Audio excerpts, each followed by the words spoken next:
든지 실족하지 아니하리라. 베드로후서 1장 10절 말씀. 아멘. 다시 합니다.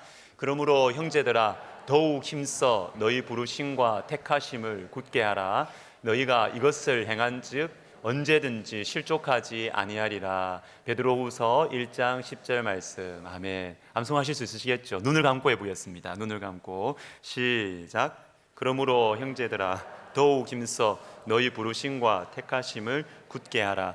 너희가 이것을 행한즉 언제든지 실족하지 아니하리라. 베드로후서 1장 10절 말씀. 아멘. 감사합니다. 오늘은 시편 1편 1절입니다.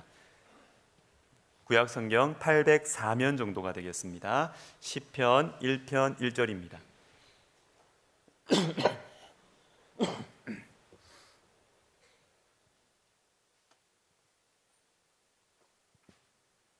자, 우리 한 목소리로 같이 읽습니다.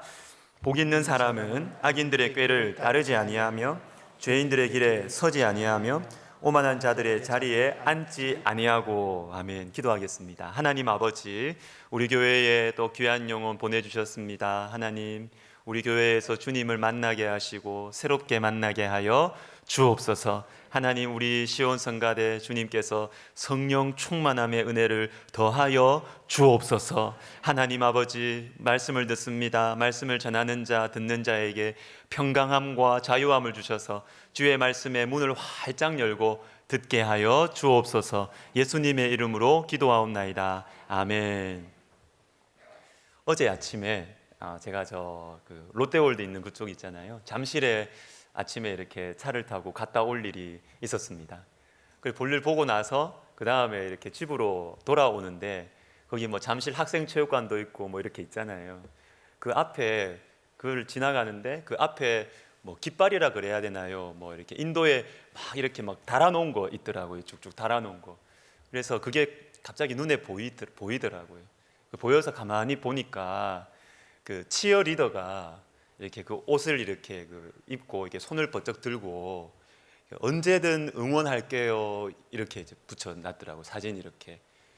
그래서 제가 그걸 보면서 제가 이런 생각을 했습니다. 정말 저 아가씨가 나를 언제든 응원할까? 제가 그 생각이 들더라고요.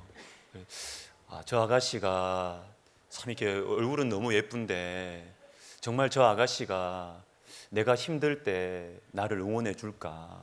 내가 괴로울 때 나를 응원해 줄까? 여러분, 아닌 거 아시잖아요. 아닌 거 아시잖아요.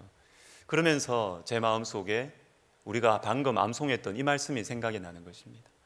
너희 부르심과 택하심을 굳게 하라. 너희가 이것을 행한즉 언제든지 실족하지 아니하리라. 글자는 똑같잖아요. 언제든지 실족하지 아니하리라. 언제나 응원할게요. 글자는 똑같잖아요. 그런데 그 무게가 너무 다르지 않습니까? 아무리 많이 이렇게 사진 붙여놓고 쫙 이렇게 붙여놔도 그 아가씨가 저를 언제든 응원하지 않을 거라는 거 우리 너무 잘 알잖아요. 그런데 하나님의 말씀은 언제든지 너희가 이것을 행한즉 언제든지 실족하지 아니하리라. 그러면 이거는 정말로 다른 능력과 권위로 우리에게 다가오잖아요. 여러분, 하나님의 말씀은 다릅니다. 오늘 주님께서 우리에게 말씀해 주실 텐데 우리가 마음을 활짝 열고 하나님의 권위와 능력을 가진 말씀으로 받아들이시기를 주님의 이름으로 권면드립니다. 정희숙이라는 분이 계십니다. 정리의 여왕이라고 유명한 정희숙이라는 분이 계십니다. 이분은 12년 동안 우리나라에 만 명이 넘는 이 분들의 짐 정리를 해주신 분이에요. 이분은 에게 이렇게 짐 정리 받으려면요, 평균 한 200만 원에서 300만 원 듭니다. 이삿짐이 아니고요. 있는 짐을 정리하는데 200만 원이나 300만 원 정도 드는 그런 이 정리의 여왕입니다. 그런데 이분의 이야기를 글을 또 읽어보니까 참 배울 게 있어요. 이분이 이럽니다. 자기가 여러 사람들 이렇게 집을 정리해 주러 가보니까 첫 번째, 우리나라 분들 짐이 너무 많아요. 짐이 너무 많아. 멍팡 있잖아요, 이렇게. 그러니까 짐을 싸게 살 수 있어서, 쉽게 살 수 있어서 그런지 우리나라 분들 너무 짐을 너무 많이 산대요. 그래서 어느 시즌에 약콩이 유행이다. 집집마다 약콩이 다 있대. 아니 뭐 어느 시기에 뭐 이렇게 런닝머신이 유행이면 뭐 집집마다 다 있는 거예요. 우리나라 분들 짐을 너무 많이 쌓아두고 산대요. 그리고 또 하나 우리나라 분들 보니까 못 버려요. 짐을 못 버린대요. 그러면서 이분이 하도 유명인들도 짐을 많이 정리해 줬거든요. 그러다 보니까 성공하는 사람들의 집의 특징이 있더라는 것입니다. 사람들에게 사회적으로 영향력을 미치는 성공한 사람들의 특징이 있는데 요 방이 없고 요 방이 있답니다. 어느 방이 없을까요? 어느 방? 여러분 집에 없는 거 그 말씀하시면 돼요. 어느 방이 없어요? 창고방이 없답니다. 속으로 우리 집에 있는데 이렇게 생각하시는 분. 성공한 사람들의 집에는 창고방이 없대요. 다 정리하고 버리고 이렇게 하지 쌓아두고 안 입는 옷, 젊었을 때 입었던 막 그 짧은 치마 버리세요. 여러분 그 파란색 그거 양복 버리세요. 그거 안 입는다고요 평생. 그거 안 버리고 계속 쌓아두는 거예요. 창고방이 없대요. 그런데 반드시 또 있는 게 있답니다. 서재가 있답니다. 서재. 성공한 사람들의 집에는 서재가 있다. 그러면 여러분 또 마음속에 이럴 거예요. 아이고 애들 둘 방도 없는데 무슨 서재냐. 우리 집 좁은데. 여러분 그게 아니고요. 밥을 먹는 식탁이라도 요 시간은 내가 성경책 읽는 시간, 요 자리에서는 내가 책 읽는 시간, 그게 서재 공간이라는 것입니다. 여러분 그러면서 이분이 의뢰인들한테 짐 정리해 주세요 하는 손님들한테 바로 짐 정리를 시작을 안 해요. 이분은 대화를 오래 한답니다. 그 핵심 대화가 뭐냐면 왜 짐 정리하려고 하세요? 이렇게 물어요. 그러면 이런저런 이야기하다가 아주 깊은 속 이야기가 나온다는 것입니다. 실은 대표님 제가 우울증이 심해요. 실은 제가 강박증이 심해요. 그래서 이 짐에 대한 집착, 귀찮음 어떻게 할 수가 없어서 제가 부탁하는 것입니다. 그리고 많은 경우 참 가슴 아프지만 짐 정리하는 이유가 뭐냐면요. 죽음 때문이에요. 죽음. 아침에 나갔던 남편이 갑자기 그러니까 짐을 정리해야 되는 거예요. 갑자기. 그리고 어떨 때는요. 온 가족이 하루에 돌아가 죽은 거예요. 그 짐 정리해야 되는 거예요. 그러면서 이분이 깨달은 게 있습니다. 짐 정리는 살아있을 때 해야 되는 것이구나. 짐 정리는 힘이 있을 때, 힘이 남아있을 때 짐 정리를 해야 되는 것이구나. 이렇게 이야기합니다. 여러분, 정리를 잘하면 인생이 바뀐대요. 이 정리의 첫 번째 단계가 뭔지 아십니까? 버리는 겁니다. 여러분 집에 2개, 3개 쌓아놓은 거 버리세요. 그거 안 써요. 확실하게 안 씁니다. 버리십시오. 정리의 첫 번째 단계는 버리는 것입니다. 오늘 시편 1편 우리 본문 말씀을 보시면 복 있는 사람은 이렇게 나오는데 이 복 있는 사람의 특징이 무엇이냐면 2절을 보세요. 복 있는 사람은 오직 여호와의 율법을 즐거워하여 그의 율법을 주야로 묵상하는도다. 하나님의 말씀을 묵상하는 것이 복 있는 사람의 특징입니다. 그런데 여러분 이 복 있는 사람은 철을 따라 열매를 맺는 사람이에요. 아주 능력 있는 사람이에요. 내가 풍성할 때만 열매를 맺는 게 아니고 내가 곤고할 때도 열매를 맺는 사람 얼마나 능력이 있어요. 그죠? 얼마나 능력이 있어요. 그런데 이 사람의 특징이 뭐냐면 하나님의 말씀을 가까이 하는 사람이에요. 그런데 여러분 이것은 2절이에요. 1절이 먼저 있습니다. 이 사람의 특징은 뭐냐면 악인들의 꾀를 따르지 아니하며 죄인들의 길에 서지 아니하며 오만한 자들의 자리에 앉지 아니하고가 먼저 있어야 되는 거예요. 아니하고가 먼저 있어야 그 다음에 말씀으로 채워지는 것. 그래서 오늘 설교는 버림의 축복에 대해서 말씀드릴 것이고 다음 주일 설교는 채움의 축복에 대해서 말씀을 드릴 것입니다. 여러분 먼저 버리셔야 채울 수가 있고 버리셔야 능력 있는 삶을 살 수가 있는 것입니다. 만약 어떤 사람이 은혜를 받았습니다. 예배 시간에 마음에 오늘은 좀 특별해요. 은혜가 임했어요. 마음에 감동이 있어요.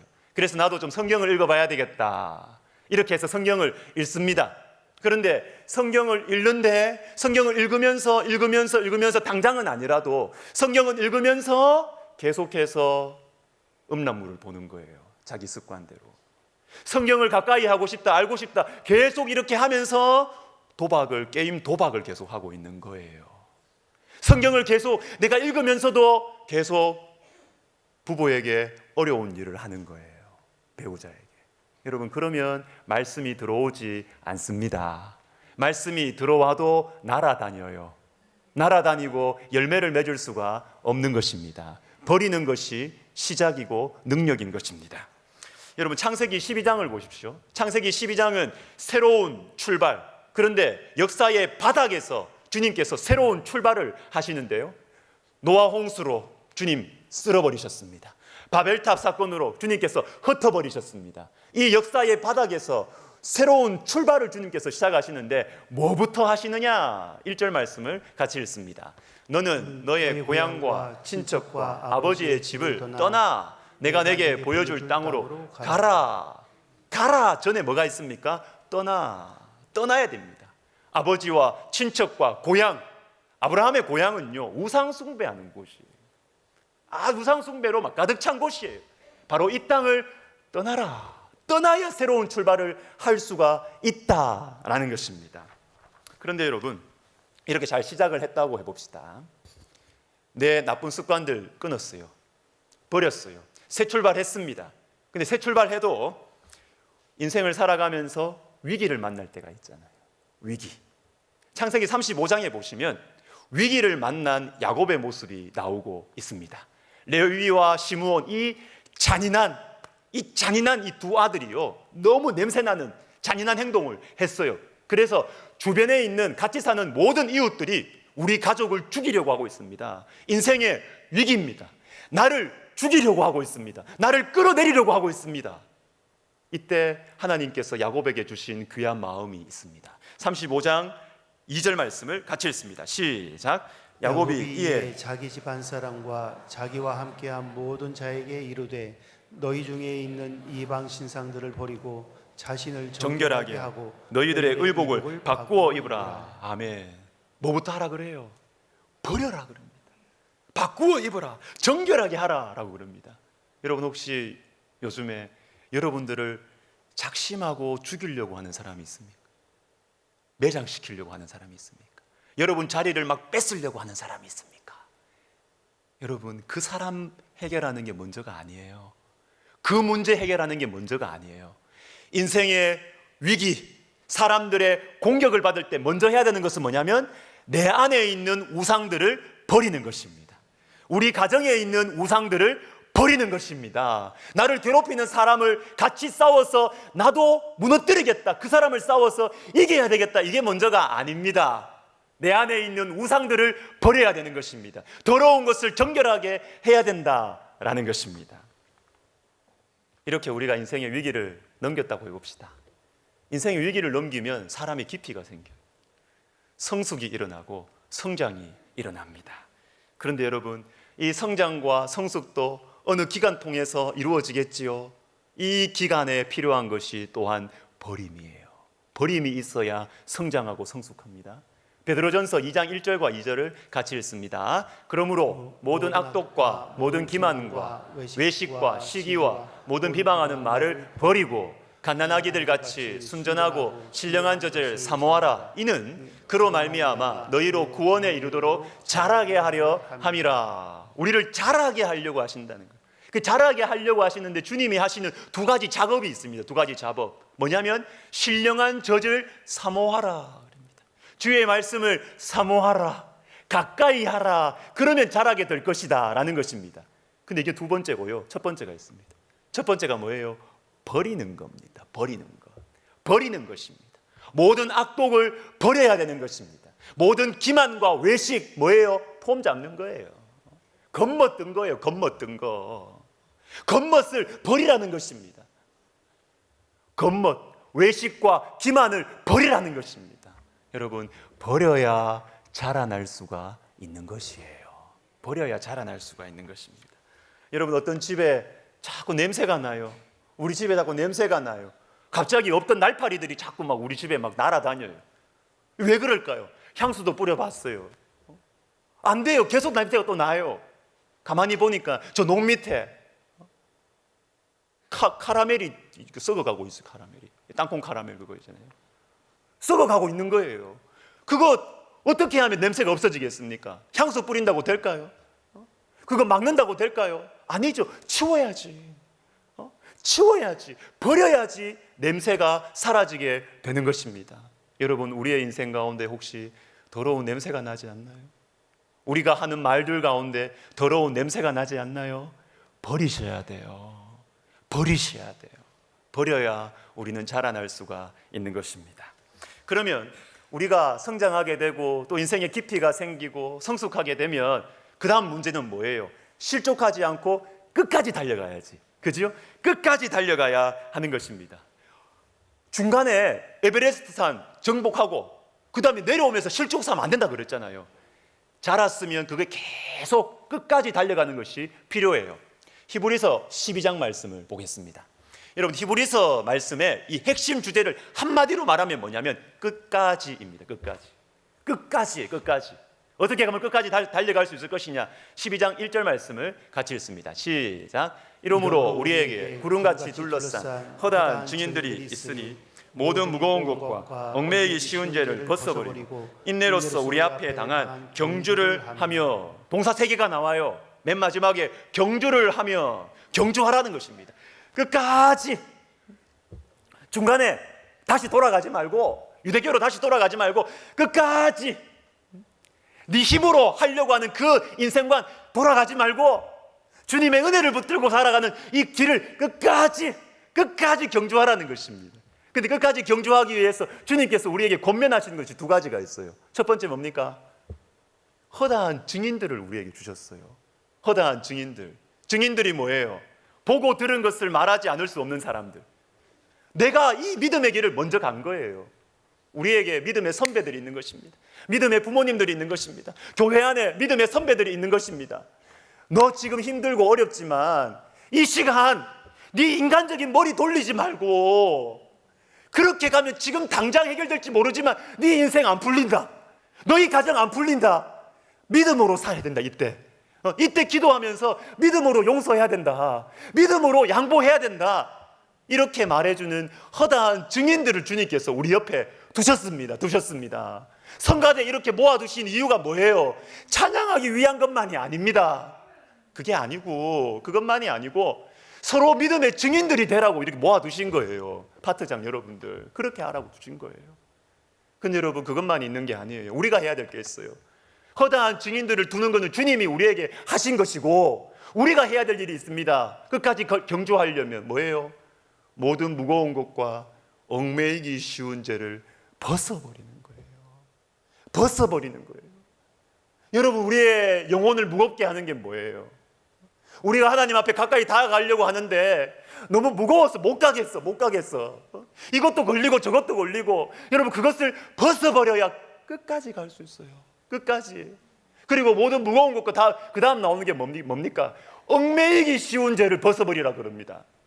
엄청난 죄를 벗어버리라 말하지 않아요. 큰 죄를 벗어버리라고 하지 않아요. 여러분, 큰 죄와 작은 죄가 중요한 게 아닙니다. 그게 중요한 게 아니고 얽매이기 쉬운 죄가 위험한 것입니다. 내가 잘 걸리는 죄 말이죠. 그게 어떤 분들에게는 비교의식일 수 있어요. 어떤 분들에게는 교만일 수 있어요. 어떤 분들에게는 수치심일 수 있어요. 어떤 분들에게는 가정에 대한 이 부끄러움, 상처, 이런 걸 수 있어요. 이거 잡고 있으면 끝까지 갈 수가 없어요. 끝까지 가려면 모든 무거운 것뿐만 아니라 내가 쉽게 범하는 죄 있잖아요. 내가 쉽게 범하는 그 얽매이기 쉬운 죄를 벗어버려야 우리가 끝까지 믿음의 경주를 할 수가 있다라는 것입니다. 여러분, 동남아시아에서 원숭이 잡는 법, 제가 몇 번 말씀드렸죠. 원숭이 잡는 법. 또 들어야 돼. 우리하고 너무 비슷해가지고. 여러분, 원숭이 되게 빠릅니다. 에버랜드 원숭이 말고, 롯데월드 원숭이 말고요. 실제로 원숭이 보면요, 되게 빨라요. 잡기가 힘들어요. 저도 이번에 그 선교여행 가서 말레이시아 가가지고 그 땅끝을 보여준다 그래가 대륙에 그래 갔는데, 그게 완전히 원숭이 동산이더라고요. 원숭이 엄청 빨라요. 엄청. 원숭이 잡기가 힘든데 원숭이 잡을 수 있는 방법이 있답니다. 그건 뭐냐면 코코넛 열매 되게 무겁거든요. 그 떨어질 때 맞으면 큰일 나요. 여기다가 손 주먹 딱만 들어갈 수 있는 그 구멍만 딱 넣는 거예요. 그리고 그 안에 사과나 원숭이가 좋아하는 거를 코코넛 열매나 그 유리병에다가 이거 딱 집어 넣는 거예요. 그거 딱 놔두면 원숭이가 지나다니 딱 놔두면 원숭이가 주먹을 딱 집어 지 맛있는 거 있으니까 손을 딱 집어 넣어요. 집어 넣어서 사과가 있으니까 손을 딱 벌려요. 잡았어요. 그때 잡으러 가면 됩니다. 그때 잡으러 가면은 원숭이가 막 달려가려 그러겠죠. 달려가려 그러는데 빨리 못 가요. 그 빠른 놈이 빨리 못 가요. 왜? 이걸 놓고 손을 빼면 돌아가는데 이걸 계속 쥐고 있는 거예요. 맛있는 거, 지금 당장 맛있는 거, 이거 계속 쥐고 있는 거예요. 우리에게 그런 거 없습니까? 그런 거 없습니까? 이거 분명히 내가 잘못된 줄 알아. 내 인생에 무거운 건 줄 알아.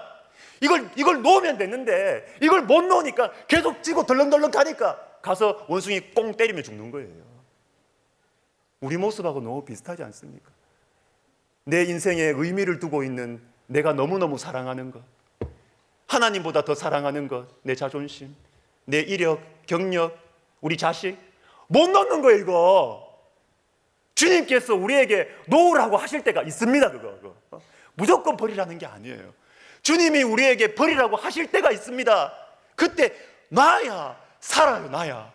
근데 이걸 못 놓고 계속 쥐고 가다가 콩 하고 죽는 거예요. 철로역정에, 존 버년의 철로역정에 이런 장면이 있습니다. 철로역정은 성경 다음으로 많이 읽힌 기독교 고전이라고 평가됩니다.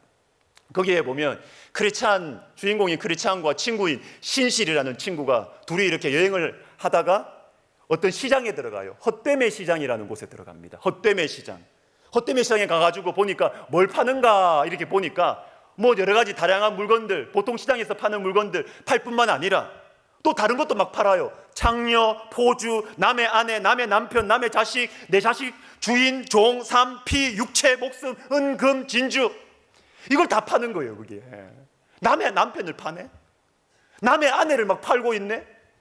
그래서 이 두 주인공이요 이렇게 가다가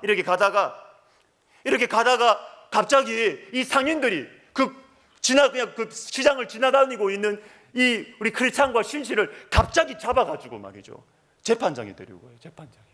재판장에 데리고 와서 재판장님, 이 두 사람 벌 주십시오. 그렇게 해요. 그 재판장이 물어요. 무슨 죄를 지었길래 벌을 줘야 되냐? 재판장님, 이 두 사람은 우리가 파는 물건들을 사라고 아무리 소리를 질러도 눈길조차 주지 않았습니다. 그래서 벌 받아야 됩니다는 거예요. 남의 남편 사세요. 남의 아내 사세요. 자식에게 목숨 거세요. 아무리 소리를 질러도 눈길조차 주지 아니하고 시편 119편 말씀을 인용하면서 내 눈을 돌이켜 허탄한 것을 보지 말게 하소서, 이 말씀을 외치면서 귀를 닫고 눈을 감고 그렇게 통과하더라는 것입니다. 그리고 빌립보서 3장 말씀을 외치면서 우리의 시민권은 하늘에 있다고, 이 말씀을 외치면서 우리 가게에 눈길도 주지 않더라는 것입니다. 그래서 벌 받아야 된다는 거예요. 사랑하는 성도 여러분, 이게 능력입니다. 나는 세계관이 넓어서, 나는 인격이 넓어서, 나는 내 신앙에 자신이 있어서 회사에서, 학교에서 회식하러 갔을 때 말이죠, 신앙 때문에 술 안 마시는 아이들이 있으면 여러분 혹시 그렇게 하지 않습니까? 마셔, 나도 집사야. 마셔, 나도 장로야. 괜찮아. 여러분의 세계관이 넓습니까? 여러분의 세계관이 그렇게 넓습니까? 여러분의 가슴이 그렇게 넓습니까? 정말 미련한 거예요. 정말 미련한 거예요. 보지 않고 듣지 않고 눈길조차 주지 않는가. 이게 능력이에요. 이게 실력이에요. 버리는 게 실력이에요. 제가 말씀을 마지막에 이렇게 오늘 아침에 생각하면서 제 자신한테 물어봤습니다. 나는 버려야 될 게 뭘까? 한 장면이 생각이 나더라고요. 제가 대학생 시절에 우리 대학부에서 여름 수련회 강사님을 모셨는데, 이전에는 막 유명한 분들 막 모셨어요. 뭐 김서택 목사님 막 이런 분들 막 모셨어요. 그런데 그때 여름 수련회 때는 정말 초야에 묻혀서 성자처럼 사시는 분을 우리가 발견을 했어요. 저 구파발에 비닐하우스 이렇게 해가지고 교회 개척해가지고 정말 어렵게 목회하시는 분, 우리가 이름도 지금 생각이 잘 안 나요. 그분을 모셨어요. 그런데 수련회 하기 몇 주 전에 이분 교회에 수해가 났어요. 수해가 막 물이 넘쳐가지고, 야 큰일 났다, 우리 가서 수해 복구하자 하면서 다 갔어요. 전도사님 모시고 저도 가고 해가지고 막 갔어요. 가보니까 여러분, 물의 힘이 얼마나 센지 모릅니다. 피아노가요 저가 있어요. 교회 장의자가 여러분 물 힘이 얼마나 센지 몰라요. 그리고 안타까웠던 것은 목사님 그러시더라고요. 내 설교 준비한 거, 설교 자료, CD 테이프, 원고 다 젖어서 다 망쳤다. 제 아침에 제가 제 스스로한테 이렇게 물어봤습니다. 만약에 제가 제 컴퓨터에 있는 제 설교 원고, 예화들, 말씀 연구해 놓은 것들 제가 꽤 많이 담아놨거든요. 애써서. 그리고 저는 원고를, 설교를 메모 설교를 하지 않습니다. 여러분 앞에 지금 대충 하는 거 같죠? 요 안에 다 있는 겁니다. 다 풀스크립션입니다. 저는 풀스크립션. 저 같은 사람한테는 컴퓨터에 있는 이 자료, 파일이 너무너무 중요해요. 근데 만약에 이게 다 날아갔다면, 하루아침에 다 날아갔으면 나는 내 마음이 어떨까? 두 가지 마음이 저한테 들더라고요. 하나는, 야, 이 미천 다 떨어졌다, 이거 어떡하지? 이 목격 앞으로 어떻게 하나? 이 두려움이 생기는 거예요. 근데 제 마음속에 부정할 수 없는 하나의 마음이 있었습니다. 기대함입니다. 기쁨입니다. 주님께서 내가 담아놓았던 이 자료가 다 없어졌을 때 주님이 나에게 더 가까이 찾아오실 것이다. 우리 믿음의 선진들 감옥에 들어갔을 때 주님과 더 가까이에서 만났던 것처럼 주님께서 나에게 새로운 은혜를 부어주실 것이다. 왜요? 저의 재산은 설교 원고가 아니거든요. 저의 재산은 설교 자료가 아니거든요. 주님이 저의 재산입니다. 주의 성령이 저의 재산입니다. 새로운 일을 행하실 것이다. 버릴 때 새로운 축복이 임하게 되는 것입니다. 말씀을 마무리하겠습니다. 하나님을 믿는 우리들, 도대체 하나님을 믿는 것이 무엇일까 생각해 봤어요. 우리 신앙의 핵심, 십자가와 부활의 이 신앙이 도대체 무엇일까 생각해 봤어요. 그것은 바로 버릴 때 얻는 것입니다. 버릴 때 열리는 것입니다. 우리가 내어드릴 때 새로운 은혜가, 새로운 지혜가, 새로운 축복이 우리 가운데 열리는 것입니다. 우리 주 예수님께서 이것을 몸소 보여주셨죠. 십자가 앞에서 아버지여 나의 원대로 하지 마옵시고 아버지의 원대로 되기를 원하나이다. 주님께 내어드릴 때 우리 주님께서 새로운 길, 부활의 능력과 부활의 기적과 부활의 지혜를 허락해 주셨던 것입니다. 여러분 축복합니다. 여러분 주의 이름으로 축복합니다. 여러분 사랑하시는 분, 여러분 정말 놓을 수 없는, 너무나 아끼는 것 뭐예요? 여러분 정말 너무 미워서 놓을 수 없는 그 사람, 원통한 일 뭐예요? 여러분 그거 주님이 말씀하실 때, 사인 주실 때 버리십시오. 새로운 문이 열리게 될 것입니다. 아멘. 우리 같이 기도하겠습니다. 우리 시간이 많이 가서 바로 기도하겠습니다. 주님, 우리에게 버릴 수 있는 믿음을 주십시오. 여러분 버릴 때 새로운 은혜가 와요. 주님이 우리에게 사인 주실 때가 있어요. 내가 너무 사랑하는데, 내 인생을 다 바쳤는데, 여러분 주님이 사인 주시면 주님 한번 믿고 한번 놔봐요. 주님이 쏟아부어 주실 것입니다. 주님께서 새로운 은혜를 주실 것입니다. 그것이 내 은사라고 생각을 해도, 내가 존재하는 의미가 바로 거기라고 생각을 해도, 여러분 나와보세요. 주님이 주십니다. 우리 시간 같이 주께서 말씀하실 때 내가 놓을 수 있는, 버릴 수 있는 믿음 달라고 기도하시겠습니다. 하나님 아버지, 그렇습니다. 주님, 우리에게 놓을 수 있는 은혜, 주님의 말씀에 순종하여 버릴 수 있는 이 믿음을 우리에게 주시옵소서. 오 하나님 아버지, 하나님 아버지, 주님 버릴 때, 우리가 십자가에 죽을 때 부활의 능력이 나타날 것이며, 하나님 우리가 내려놓을 때 주님께서 우리에게 주실 것이며, 하나님 우리가 포기할 때 주님께서 길을 여실 것이며, 인생의 문이 막막하여 내 힘과 지혜가 다할 때 내가 두 손 다 펴고 두 손 들고 주님 앞에 무릎을 꿇을 때 주님께서 사람을 열어주시고 길을 열어주시고 문을 열어주실 것을 믿는 믿음을 하나님 우리에게 허락하여 주시옵소서. 하나님 아버지, 우리에게 성령의 역사가 일어나기를 원합니다. 하나님, 예수를 믿어도 성령의 역사가 뭔지 감이 없는 하나님 우리들에게 하나님 아버지, 성령의 역사와 성령의 기쁨이 무엇인지 알게 하여 주시옵소서. 하나님, 그래서 우리의 남은 인생이 복된 인생, 능력 있는 인생, 행복한 인생이 되게 하여 주시옵소서. 축복의 통로가 되게 하여 주시옵소서. 여러분, 한 번 더 기도해요. 제가 어제 에베소서 4장 마지막 부분을 묵상하는데요, 4장 30절에 너희는 성령을 근심하게 하지 말라 이렇게 말씀하세요. 성령을 근심하게 하지 말라 하시고 나서 그 다음에 한 절 띄고 32절에 용서에 대한 말씀입니다. 용서하라, 용서하라. 여러분, 용서는 성령께서 근심하지 않으시게, 성령께서 우리 안에 자유롭고 기쁨으로 역사하실 수 있는 중요한 통로가 용서예요. 용서. 여러분, 용서하지 못하시는 분들 계시죠? 누굽니까? 한번 정직하게 생각해 보세요. 그 인간 나 용서 못한다.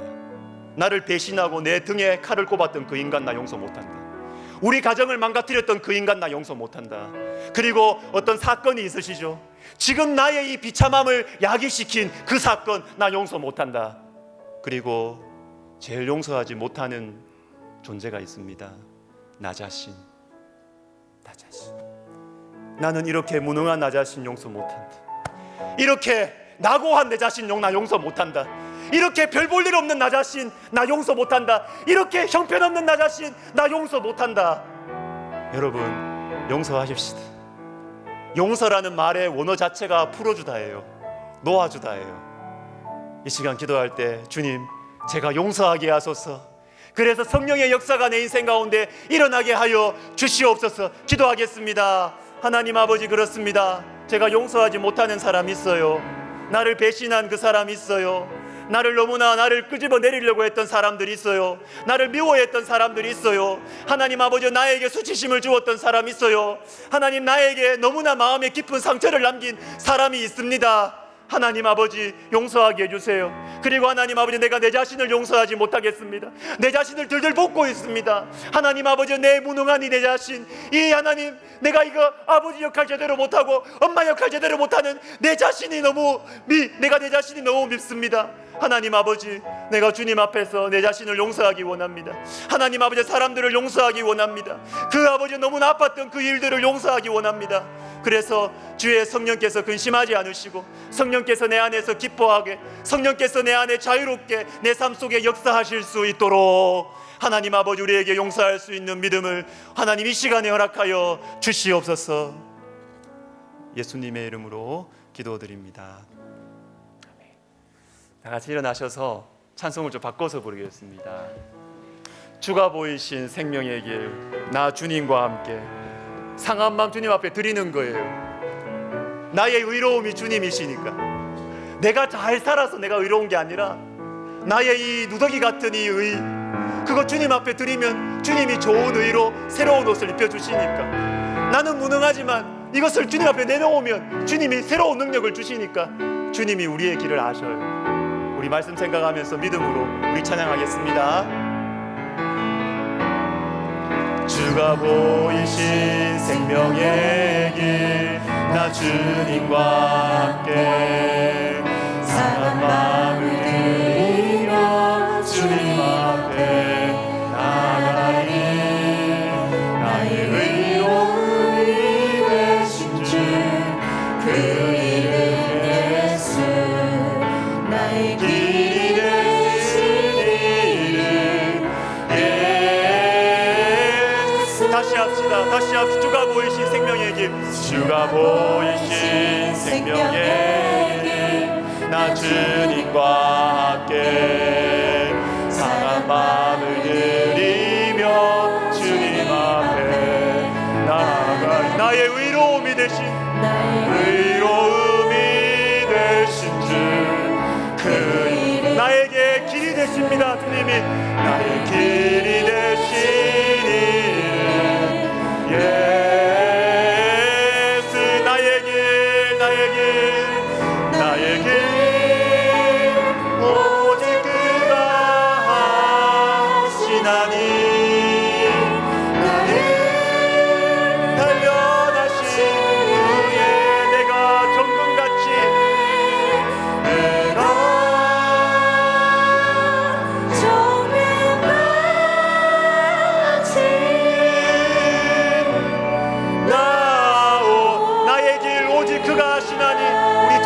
찬양합시다. 나의 길 오직 그가 하시나니 나를 단련하시네 내가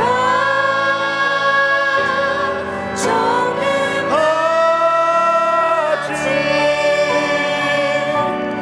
나 우리 믿음으로 나의 길 우리 자녀들의 길을 주님께서 하십니다. 나의 길 오직 그가 하시나니 나를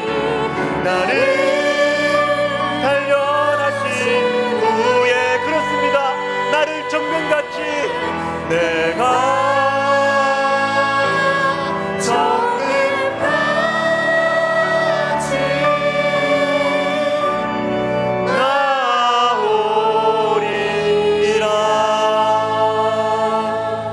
하나님 아버지, 지금 이 자리에는 그리고 영상으로 예배드리는 분들 가운데서는 인생의 막막한 벽 앞에 있는 분들이 계십니다. 내가 믿었던 사람들이 나를 배신했습니다. 하나님, 내가 믿었던 건강이 무너졌습니다. 내가 놓을 수 없었던 내 자녀가 엇나간 길로 가서 돌아오지 않고 있습니다. 하나님 아버지, 주님의 십자가 그늘에 하나님 그 모든 아픔과 집착과 괴로움과 염려를 내려놓습니다.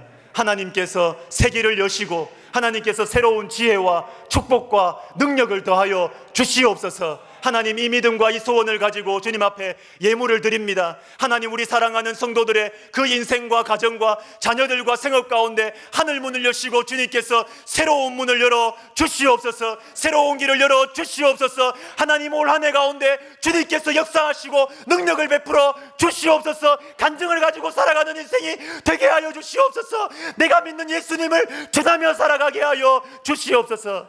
이제는 우리 주 예수 그리스도의 은혜와 하나님 아버지의 사랑과 성령의 감동, 감화, 위로, 교통하심이 나는 무능하고 내 형편은 막막하고 암담하지만 주님 앞에 맡겨드릴 때 새 길, 새 은혜, 새 축복, 새 능력 주실 주님을 믿는 모든 주의 사랑하는 권속들, 그리고 우리 백석학원과 총회와 우리 교회 위에 이제로부터 영원토록 함께 있을지어다.